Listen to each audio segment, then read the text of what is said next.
Στη συνέχεια πάμε να δούμε κάποια tips, όπως για παράδειγμα τη δημιουργία ενός barcode στο φόντο.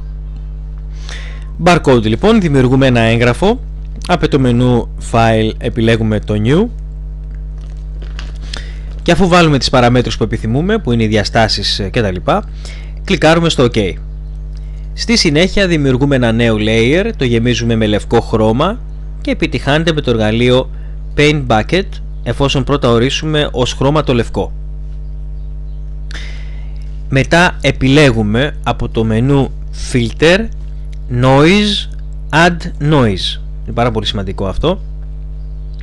Δίνουμε τις ακόλουθες τιμές Amount 400, Distribution, πάμε στην επιλογή μπράβο, στο Distribution βάζουμε Gaussian και τσεκάρουμε την επιλογή Monochromatic.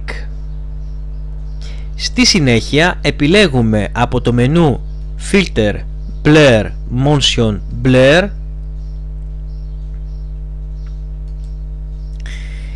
την επιλογή Angle.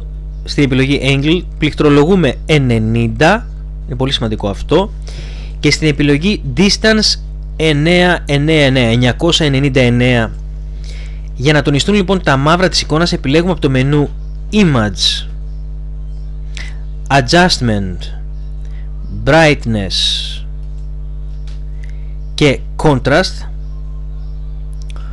Όταν το σχήμα αρχίζει να γίνεται ξεκάθαρο, εκεί προσθέτοντας τα νουμεράκια μας, μπράβο, τότε μόνο θα επιλέξουμε το OK.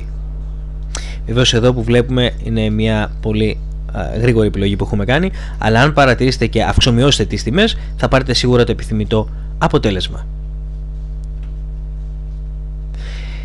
Όταν λοιπόν το σχήμα γίνει ξεκάθαρο επιλέγουμε το OK και παίρνουμε τμήμα του έργου μας, προσθέτουμε αριθμούς και έχουμε ένα έτοιμο ρεαλιστικό barcode. Το βλέπετε εδώ έτσι όπως δημιουργήθηκε. Αυτά λοιπόν θα τα δούμε στη συνέχεια.